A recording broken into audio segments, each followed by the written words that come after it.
need another low IQ person. We had one for 4 years. We don't need another one. Donald Trump does not have stamina. He calls it the weave. Donald, come on. We know there's only one weave that you know anything about. You cannot be in the hands of one party that will take you for granted. And that's what's been happening with the Dems. Hello, I'm Caitlin Huey-Burns in Washington. Welcome to America Decides. With exactly 2 weeks to go until Election Day, Vice President Kamala Harris is in Washington for multiple one-on-one interviews with media outlets, while former President Trump is holding events in North Carolina and Florida. Both NBC and Telemundo are airing interviews with the vice president tonight. Earlier today, Trump hosted a roundtable with leaders in the Latino community at his golf club in Doral, Florida. He's also hosting a rally tonight in Greensboro, North Carolina. His running mate is also keeping a busy schedule on the campaign trail. Senator J.D. Vance is rallying in Peoria, Arizona this afternoon and Tucson later tonight. And finally, Harris's running mate, Governor Tim Walz, and former President Obama appear together at a rally in Madison, Wisconsin this afternoon to mark the state's first day of early voting. The Minnesota governor will also rally in Racine, Wisconsin tonight, and Obama will hold his own event in Detroit. A lot of campaign movements and more than 19.5 million ballots across the U.S. have already been cast as of this afternoon. That's according to the University of Florida's tracker. Well, Nancy Cordes and Nicole Killian are on the campaign trail and join us now. Great to see you both. Thanks for being here. Nancy, I want to start with you. I know you've been talking to voters in Wisconsin who cast their ballots today, the first day of early voting. What did you hear from them? That's right, Caitlin. You know, we started out in Milwaukee. We've now made our way to Wisconsin, and basically every single voter we have spoken to told us that they intend to vote early. They don't want to deal with any potential lines on Election Day. They don't want to worry about the possibility of getting sick on Election Day or having something else hinder their votes, especially in a state that is always down to the wire. In 4 of the last 6 elections, the presidential race in this state has been decided by less than 1 percentage point. Case in point, Donald Trump back in 2016, he won by about 23,000 votes. Then in 2020, he lost by about the same amount. And so every vote really is pivotal. And I spoke to some early voters this morning here in Madison, just after they were able to cast their ballots at the Madison Public Library. Talk to them about why they chose to vote as soon as they possibly could. Take a listen. Why did you vote early? Just important to us to make sure we get our vote in, avoid the long lines on Election Day. Make sure our votes counted.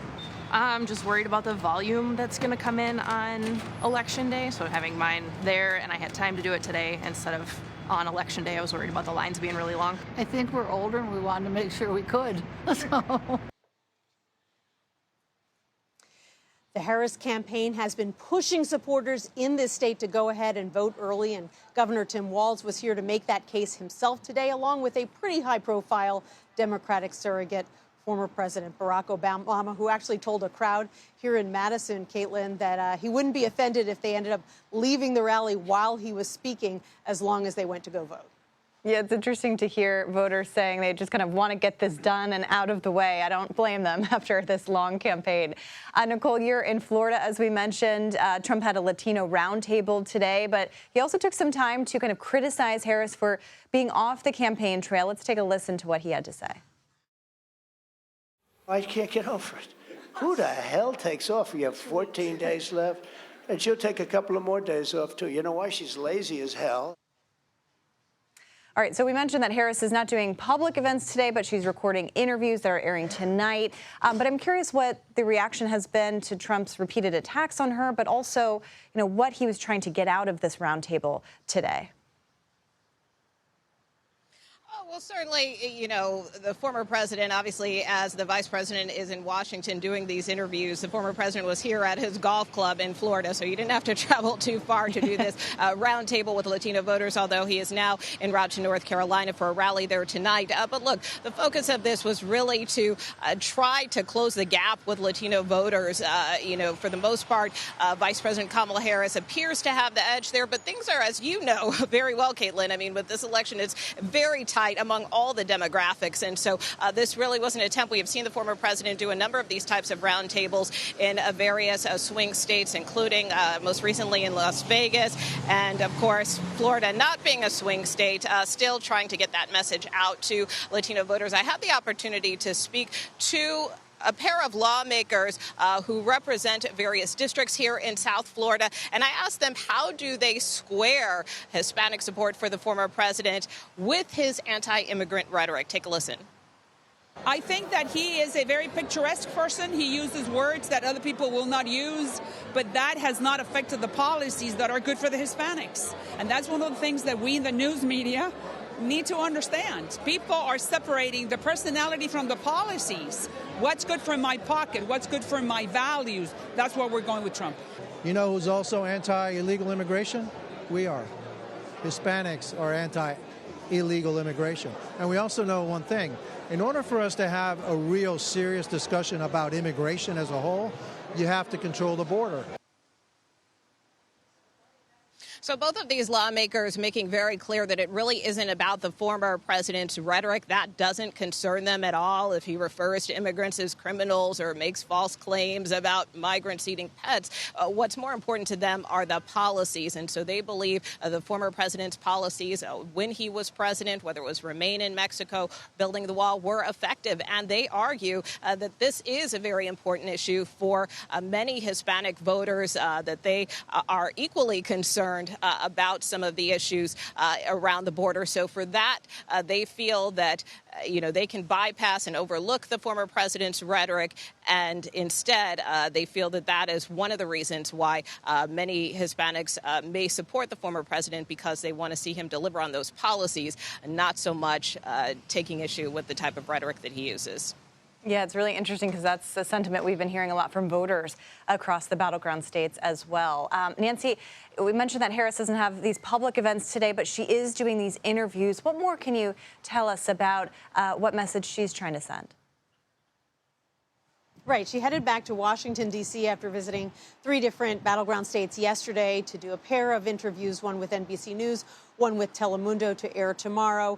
Then tomorrow she's back out on the campaign trail in Pennsylvania for a town hall, heading to Georgia on Thursday, and then to Houston, Texas on Friday. So she's definitely got a busy campaign schedule.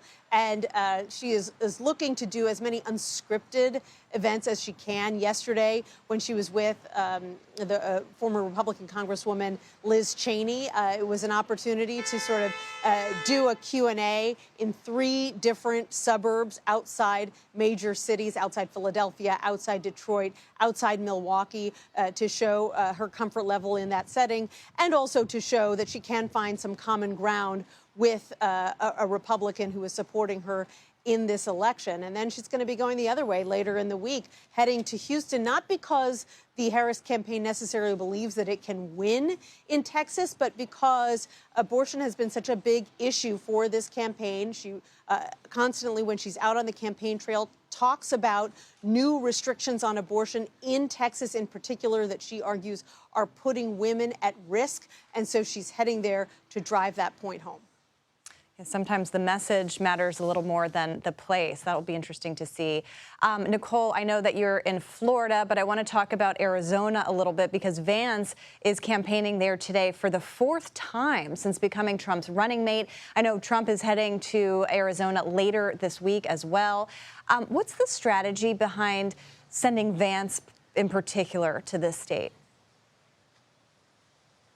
Well, I think, as you know very well, Caitlin, I mean, every vote, every state counts. And the candidates now with 2 weeks left to go really don't necessarily have time to be everywhere at once, right? So that is always a strategy in not only deploying their running mates, but also key surrogates to those areas where you would like to kind of double down and make sure that you build support. So Arizona, obviously, we know is a very pivotal battleground state, one certainly that the Trump campaign is hoping to flip back into its column, as well as North Carolina. Quite frankly, I mean, that is why the former president, interestingly, is making back-to-back visits to that state. We know that is a state that is critical, essential to his strategy, one that he won back in 2020, 2016. And so we saw him just there yesterday doing multiple events and again going there tonight. So at this point, it's kind of all hands on deck for both candidates and both campaigns in this final 2-week stretch.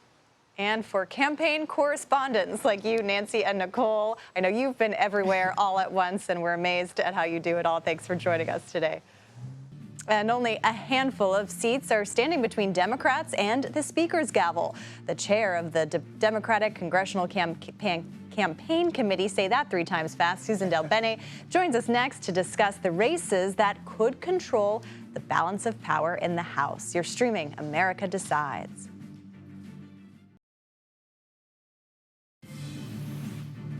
And welcome back. Democrats aren't just trying to win the White House. They want to flip control of the House. And with Republicans holding only a narrow majority, a small number of races could determine who controls the lower chamber. Washington Democratic Congresswoman and chair of the Democratic Congressional Campaign Committee, Susan Del Bene, is here now. Congresswoman, great to see you. Thanks for being here. So, as we mentioned, Republicans control the House by such a narrow margin. Can you kind of handicap how many seats Democrats need to flip and how many you think they can? Well, we need to net 4 more seats to take back the majority. So just pick up 4 seats to take back the majority. And we are in a very strong position. We have incredible candidates across the country running to flip seats. We have 33 candidates. We call them our red to blue candidates. Working to flip seats across the country, and the American people are with us. They want to see governance work. They're tired of the dysfunction and the chaos and the extremism from House Republicans. And so we have an incredible opportunity. We have races all over the country, and we're in a strong position. We're going to work hard through these next 14 days to make it happen. And you have races all over the country, but really the road through to the majority runs through blue states like New York and California. Why is this a challenge for Democrats in those states? Well, we have opportunities in states like New York and California, absolutely. We also have opportunities in Iowa, Nebraska, Montana, Alabama. So our map crosses all over the country with opportunities where we have to pick up seats. And it's because folks want people who are going to represent their communities, who are going to work to get policy done that moves our country forward. And they're tired of the do-nothing Congress that Republicans have led in the House. That's why this is so important. People know this election is about our rights, our freedoms, our democracy, and our future. And I have been traveling across the country to our battleground districts and see that incredible enthusiasm, people out knocking on doors, making phone calls, doing all they can to make sure we turn out the vote in the next 2 weeks.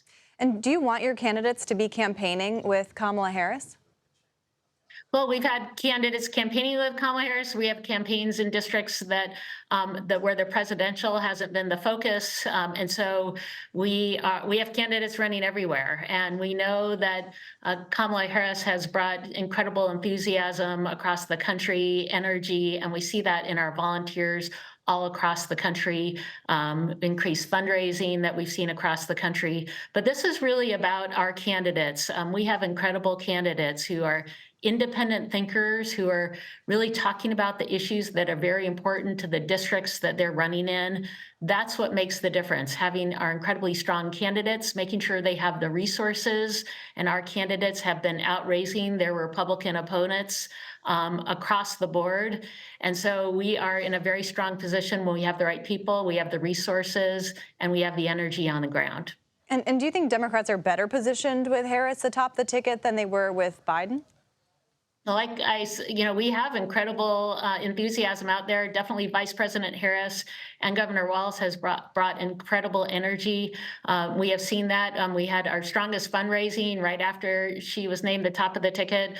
We just have a lot of energy on the ground, people who are excited to get out the vote and understand what's at stake this election and the huge difference that we see between not only Vice President Harris and Donald Trump, but the huge difference we see between Democratic candidates across the country and the extremism of Republican candidates. Given that, however, are there any districts where you think Democrats might show a willingness to work with Trump? Well, we've always been focused on getting things done. And so our candidates across the country and our incumbents who are running, our frontliners who are running in targeted districts across the country, they talk about moving things forward for their communities. And they know to get things done means working with others to get bills passed that make a difference for our communities and our country. We want to govern. In fact, we're trying to elect more people who are interested in governing. It's Republicans who haven't been interested in governing, who have prevented bills from coming forward and seem to be incapable of making independent decisions. They wait for Donald Trump to tell them what to do. People are tired of that. They want folks who are going to govern, who are going to put our communities first. Those are the folks that we have running, and that's one big reason why they're going to win. In some of these districts, particularly in New York, you have some Republican incumbents who have been able to kind of distance themselves from their top of the ticket, but also win in places that Biden won. And I'm curious what the strategy is to flip those seats when voters have, essentially shown that they're willing to split their ticket. Well, there aren't any moderate Republicans left in the House of Representatives. They've all left in primaries or refused to stand up against the extremism in their party. And we are going to hold them accountable for that. We've been holding folks accountable in races like in New York for the extreme positions they've taken. They may try to couch themselves as moderates, but they're anything but. So we are going to make sure people are aware of the votes they've taken, the stances they've taken, in particular against women's reproductive freedom. There's a great example. We've seen folks trying to take credit for legislation they voted against. So we are going to continue to hold them accountable, and we have strong candidates running. And so we have incredible opportunities to flip districts in New York. And we already flipped one on Long Island when Tom Suozzi won in New York 3 earlier this year. All right, just a couple weeks before Election Day, we'll soon find out who wins the White House and the House, hopefully, as well. Susan DelBene, Congresswoman, thank you so much for your time. We appreciate it. Thank you. And efforts made by Republicans to restrict overseas voting have all but failed. We'll hear some more from some of the plaintiffs and explain what those lawsuits could mean for the upcoming election. You're streaming America Decides.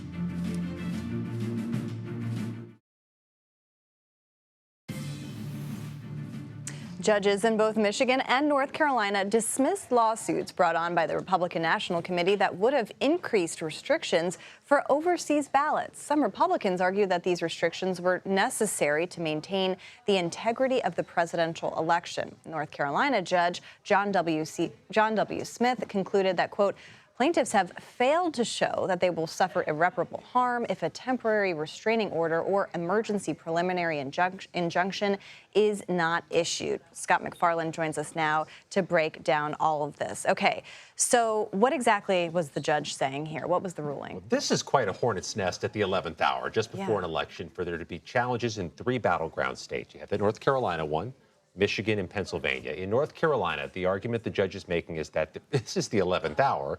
This risks disenfranchising people, and that this is not something that can be moved on now. The Michigan and North Carolina challenges are similar, Caitlin. What they're saying here, the Republicans who've sued, is that they want proof of residency for the many people who vote from overseas. This would include some number of service members, potentially, but all those who live in the states but aren't living in the states during the election. How many people is that? Nationwide, about 1 million people vote this way, not just a few from overseas. The judges in Michigan and North Carolina have knocked these down. In Pennsylvania, it's something different. They're trying to require these overseas voters to show ID, to prove their residency and that they're eligible voters. That one's still pending. We spoke with one of the Republicans behind one of the suits, a Michigan clerk from Chesterfield Township, which is Macomb County, Michigan. She explains why she thought this type of challenge was necessary.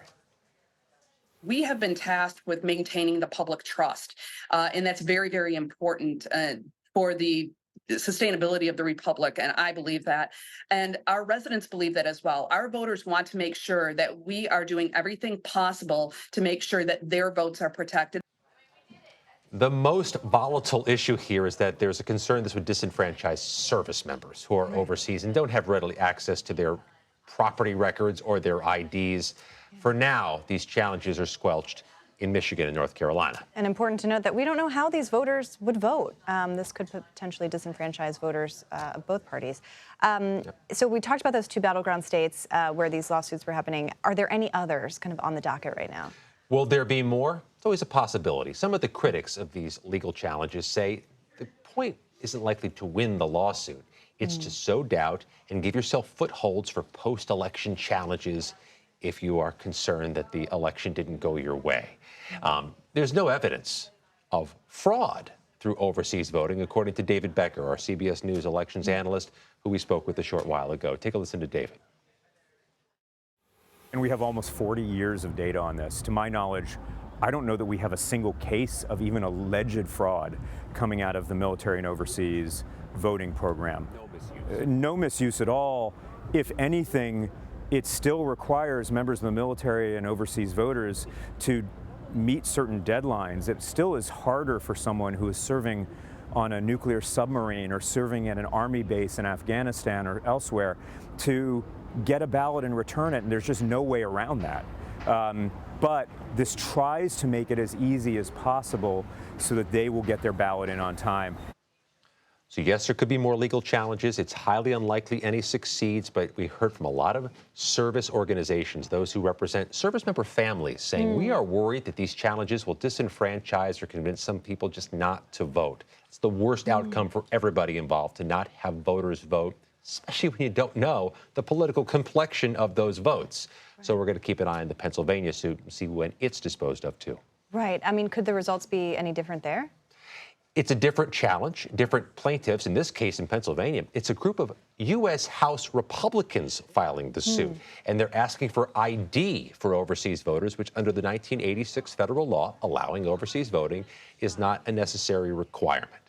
There's no sense this suit's going to succeed, but the critics of the challenges say it still gives a foothold to post-election challenges for those who want to deny election results. Important that you're laying down the marker for us a couple weeks before the election. Scott McFarland, as always, thank you very much for your reporting.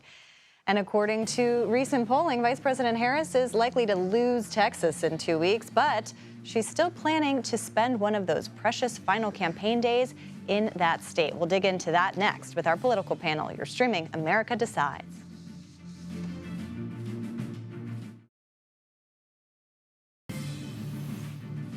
There's nothing surprising about Vice President Kamala Harris campaigning in Michigan, Wisconsin, Pennsylvania, but on Friday, she's going to take a break from those battlegrounds quickly and head to Texas to spotlight the impact of abortion bans. So let's bring in our political panel, Leslie Sanchez and Chuck Rocha. Leslie is a CBS News political analyst and Republican strategist, and Chuck is a Democratic strategist and was a senior advisor for Bernie Sanders' 2020 and 2016 presidential campaigns. Great to see you both here. Just a couple weeks to go. We're almost at the finish line. So I want to talk about this Texas visit. This is interesting. I mean, on one hand, Trump is going to places like New York and California, Harris going to Texas. Chuck, I'm curious what you make of this kind of stop. What will she get out of it? I think she's talked about it. She's going to highlight the abortion issue. I think Texas is one of those states that's probably went a little further than a lot of other states. So drawing a distinction, I think it plays for her in the battleground states, and she's going there, and it checks a lot of boxes. I'm sure we're going to talk about the Latino vote. It's one of the bluest areas of Texas, and she has a ton of donors and supporters there. And what nobody's talking about is the Ted Cruz race and how close that is with Colin Allred. So I think it's a lot of different reasons why she's going there. And as a Texan and somebody who worked for Ann Richards, I'm really happy she's going. All right, I know you both have connections to Texas as well. So Leslie, I want to get your thoughts on that too, because we saw what happened with Beto O'Rourke's run in 2018. He couldn't win Texas. Is there any chance, realistically, that Ted Cruz loses this thing? There's always a chance, but I think rumors of his demise and early retirement are widely overstated. Ted Cruz has tremendous support in the state and throughout the state. And if you look at the over 200 counties that we have there, which is competitive battleground, it is a bright red. And in many of those border counties that Trump did extremely well in, you're seeing, you know, kind of the crimson and shades of purple. That's really important as Texas transitions. But let's look at the reality. He lost. Everybody said it was such a close race, but he won by 2.6%, but that was 219,000 votes. So in an election cycle, when you have 10,000, 3,000, you know, tens of thousands, he won by a very healthy margin, and I think it's going to be just as robust this time around. Let's talk about the Latino vote overall, because this is obviously, when you look at polling, Harris is leading among Latino voters, but you have also seen Trump make gains, and especially in the past couple elections, you've seen Republicans make gains. Chuck, I know you've been working on a lot of these congressional races. What are you seeing in terms of the data? Should Harris be worried? We're always worried we're Democrats, but I would say that if you look at the Latino vote of what it was 10 years ago and took those voters, the Latino voters who voted 10 years ago, Harris would be up 80-20. The difference is there's so many new voters since then 10 years from now. 22% of the Latinos that vote in this election will be new voters.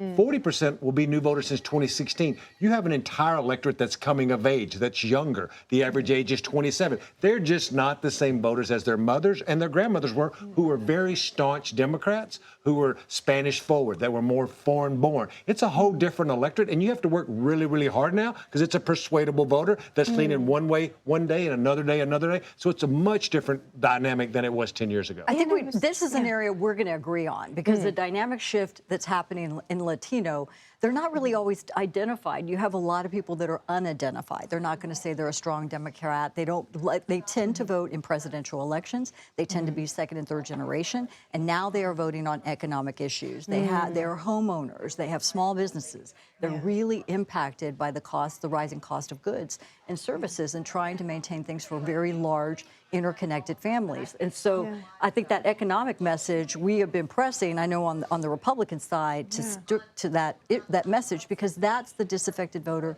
That's the voter that Trump's been gaining. All these new Latino voters are registering as non-party preferences in many states. That's the fastest growing. When a young Latino comes of age and registers in the last 5 years, they're not registering as a Republican. They're not registering as a Democrat. They're registering as no party preference. When I were in Bernie Sanders' campaign and folks were like, Chuck, how did you get so many Latinos? We centered our message around economics, and it really appealed to both sectors, and that's why Bernie did so well with it. I would just add one point. Organizations like Texas Latino Conservative, they took Republican out of the name. They specifically focused on the conservative economic nature and personal liberties, freedom of religion, you know, variety of different things, and social issues that were important to And the Libre Initiative has been working in the Valley now for 10 years, a Republican-leaning group who's been down there building relationships. When they first got down there, I thought it was crazy. I'm like, this will never work. They never went away, and I do give them that credit. Yeah, I've been door knocking or followed their door knocking efforts a lot over the past few years. I mean, it's so interesting because I take your point. Obviously,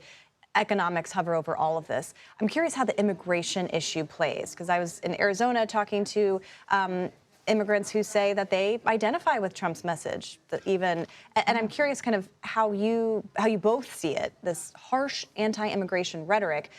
Does that turn away, or does that invite Latino I think voters? it cuts both ways. I think that it really matters state to state. What I just said about what the electorate looks like now, they're more U.S. citizens. They're more second, third, fourth generation. They're just looking at immigration much different than their grandparents do, who were newer to the immigration experience, right? So you just see a difference. They're still voting majority Democrat, but you do see a siphoning off of folks coming of age. That's what I mean by this vote that's coming of age. I would look at a candidate like a Ruben Gallego in Arizona, who's performing well above Trump, well above lots of other folks, who's talking about the border, saying, we can have border security and be a nation of immigrants at the same time, which is different than the way we would talk about Puerto Ricans in Pennsylvania. It's two distinct differences. If you go back to even to George W. Bush, it was a compassionate conservatism, somebody who walks 400 miles to get here to feed their family. We need to find a way for them to be here legally.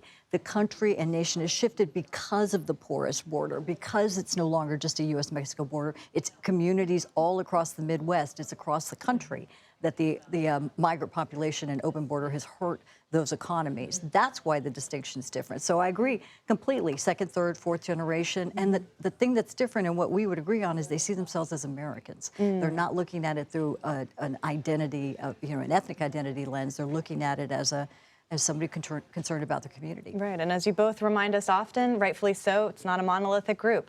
So there are a lot of different kind of things to consider here. I do want to talk about Liz Cheney for both of you, because she's been out on the campaign trail for Kamala Harris.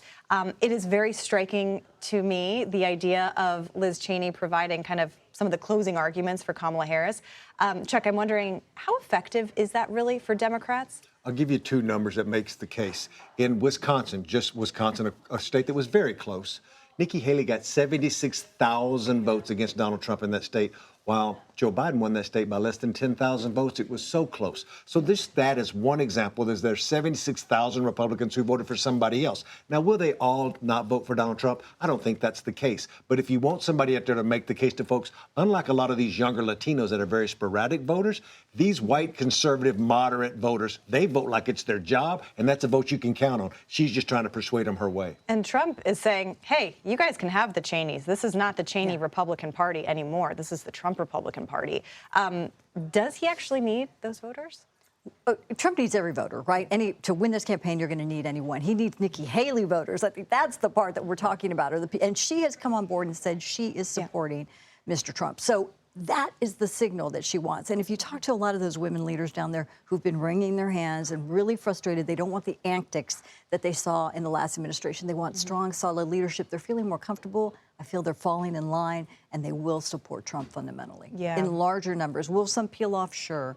But I think it's enough to hold the line in Wisconsin. Yeah, I've been seeing that on the ground as well a little bit. I really think it's late. I think that he should have taken advantage of that earlier and had her out there as soon as he could have, but that's... Well, they are in talks of having a campaign event together soon. So better late than never. Better late than ever. There we go. We agree 2 weeks Today, to go. tomorrow. Chuck and Leslie, thank you so much. Always a fun time with both of you who agree, who find common ground. That's what we do on this show.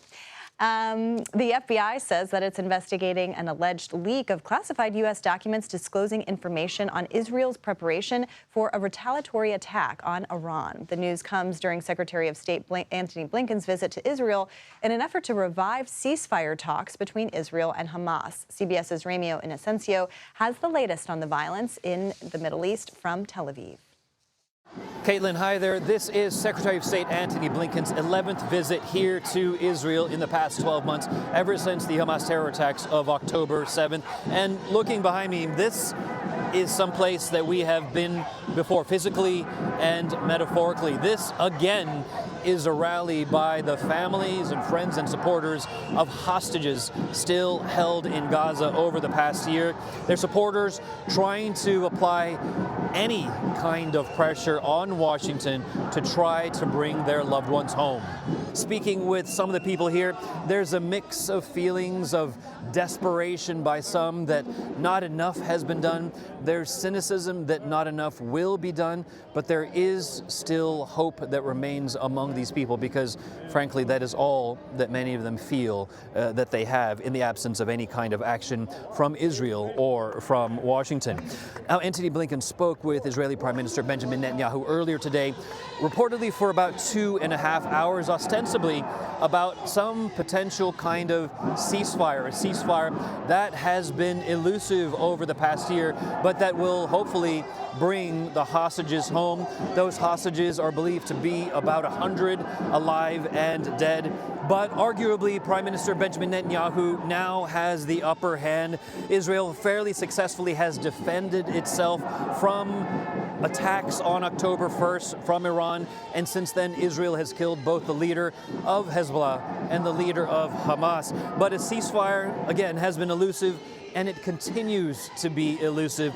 It would very much be a surprise to anyone here if there were a breakthrough that happened of some kind, because we've also seen that Israel has opened up already a second front in the war with Lebanon, and there is an expected Israeli retaliation against Iran. After Blinken is wheels up from here in Israel, he is expected to carry on to other neighboring countries, including Qatar and Jordan, and also to stay in the region through the end of this week. Caitlin. Ramy Inocencio, thank you.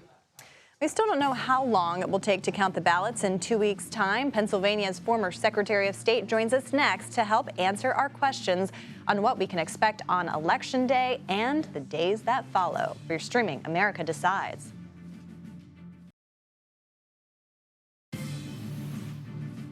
Under state law in Pennsylvania, mail-in ballots cannot be opened or tallied prior to Election Day. Election experts say that could cause a delay in projecting the state's winner. Kathy Buchvar joins us now. She previously served as the Secretary of the Commonwealth of Pennsylvania. Kathy, good to see you. Thanks for being here. As someone who stood outside the Philadelphia Convention Center for a week after Election Day, I very much identify with the question on everyone's minds, which is, when will we know the results? And Pennsylvania obviously is the key battleground state to watch this time around. Do you have any idea about how long it could take this time around? Thanks so much for having me on the show. Well, I think there's a really important distinction. There's two different issues. One is when the ballots can be largely counted, and the other is how close the election is, which will then determine how long it takes till it's called, right? So I think that, in 2020, the overwhelming majority of ballots were counted by Thursday night into Friday morning. And the good news is our election officials have now had 4 more years of practice. They've bought more equipment. They know how much staffing they need. And arguably one of the most important things is we're no longer in a global pandemic, right? So there's not all the restrictions that we had then. So I think the ballots will be counted more quickly, which may mean that the overwhelming majority of ballots are counted by the end of the day, Wednesday, instead of Thursday. However, we need to keep in mind that if it's really close, then the provisional ballots that will still be being counted, overseas and military ballots will still be being counted. And if it's so close, there's an automatic recount, that will take a couple of weeks. So nobody knows on election night who wins or loses. What we hope to do is count the ballots securely, accurately, and then after that, as quickly as humanly possible. Yeah, and you mentioned in 2020, of course, there was a pandemic going on. A lot of what we saw was unprecedented.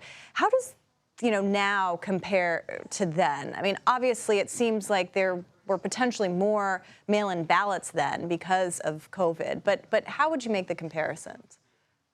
Yeah, it's a great question. So, I think the key, there probably will be fewer vote by mail ballots because, like you said, we were in a global pandemic then. And keep in mind, by the way, that 2020 was actually the first year that Pennsylvanians could all vote by mail with no excuse. Prior to 2020, we had absentee voting only for a limited number of voters. So if you look back to 2016, the 2016 general, in the entire state of Pennsylvania, there were only 260,000 mail ballots. Fast forward to 2020, and we had 2.6 million mail voters. So literally 10 times as many ballots to count. So obviously, it's going to take significantly more time. I think this year, because we're not in a global pandemic, thank God, we won't have 2.6 million, but we might still have 2 million. And that still takes time because as you may know, and I think you might have mentioned this right before I came on, the law in Pennsylvania doesn't allow county election officials to start canvassing ballots until 7 a.m. on election day. So, and by the way, 45 or so other states allow their election officials to start before election day. So if you have 2 million ballots and you can't start till election day, that's going to take time. Yeah, exactly. I mean, that's what I remind people often is that you can't even open up the ballots to begin processing them until Election Day. That's a state law, but that could have been changed, right? Do you know what the opposition was? Yes, I know exactly what the opposition was. And the Republican leadership in the Senate has, for the last 4 years, refusing to change this law. And how many times do you have a problem, right, an issue like delay in results, that's 100% fixable, 100% resolvable by allowing these ballots to be able to be pre-processed ahead of Election Day? It's literally supported by every stakeholder in the process, candidates, parties, elected officials. Everybody wants this. And it literally would cost nothing. And the Republican Senate still refused to pass it. And the only explanation is because they want the delay.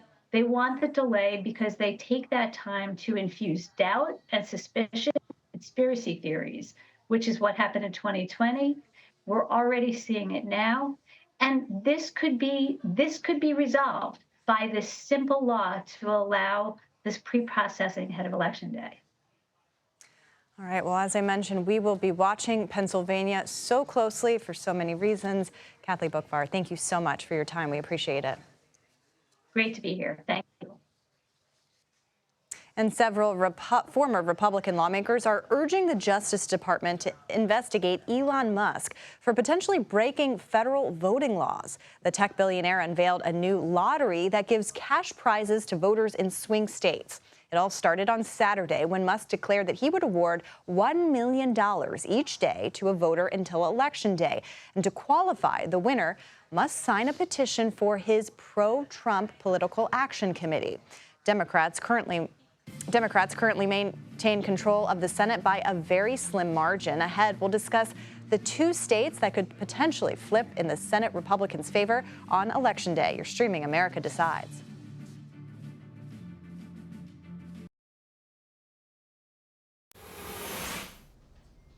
And welcome back to America Decides. Control of the Senate next year is likely to come down to a handful of key races, including two tough contests in red states involving Democratic incumbents. In Ohio, Senator Sherrod Brown is in a tight race against his Republican challenger, businessman Bernie Moreno. And in Montana, Senator Jon Tester is being challenged by combat veteran and entrepreneur Tim Sheehy to keep control of his seat. Hunter Woodall joins us now and has been following all of these races for us. Hunter, good to see you. Thank you so much. So these races are fascinating and could determine who wins control of the Senate. I want to start with Montana because you see someone like Senator Jon Tester, who just kind of exudes Montana, has been a senator since 2007. Why is he at risk this time around? It's a fascinating contest, Caitlin, because Jon Tester's somebody who's won in Montana. He's won tough races, but Republicans also feel like they hadn't really recruited a true, really good, viable challenger against him until this cycle. And it can't be forgotten, Donald Trump overwhelmingly won Montana. So Jon Tester is going to have to appeal to ticket splitting. He's going to have to appeal to people who voted for Donald Trump and likely aren't going to vote for Vice President Harris on Election Day. That's the struggle here, and that's why he might end up losing. And what is it about Montana that makes it so competitive this time around? I mean, Republicans say that there are a lot of Republicans leaving California and moving to Montana. Absolutely. I mean, this is one of those states where they feel like they have a good recruit in Tim Sheehy, who you mentioned, but they also are. This is something personal. The head of the Senate GOP campaign arm, Senator Steve Daines, who represents Montana as well. This is a seat they feel like should be in Republican hands, and they are very determined to make that happen. Let's talk about Ohio. Ohio, another state that Donald Trump carried last time around, is likely to carry by big margins this time around as well. But Sherrod Brown, the Democratic incumbent, has long made a name for himself in this state. This looks like a closer race, though, than he's had before against Bernie Moreno. What's going on there? Well, it seems like Democrats feel a little bit more optimistic about this Ohio race. Again, Senator Brown is somebody, he's won tough races in that state, but it has gotten so much redder. I mean, we used to talk about Ohio as a battleground state in the presidential race. We don't anymore. So this is a race, again, where Senator Brown is going to have to appeal to, again, those ticket splitters, but also he's going to really have to turn out, voters in those urban areas, but also make sure to cut into the margins that Republicans usually depend on out, in those outer state areas. But he also has that sort of populist appeal that he's built up during his career that may help him on Election Day. So taking these two seats together, you have Democrats in red states. What do these two races kind of tell us about the state of our politics right now? I mean, you mentioned ticket splitting. Is this going to be kind of a test for whether ticket splitting endures? And that's the thing. Ticket splitting seems like it hasn't happened as much lately. You look at Senate contests, usually, the presidential race does dominate a lot of these Senate races. The exception to the rule was Susan Collins in Maine back in 2020. Joe Biden won Maine. Susan Collins held on to that Senate seat, actually pretty convincingly so, even though Democrats really thought they were going to be able to defeat her.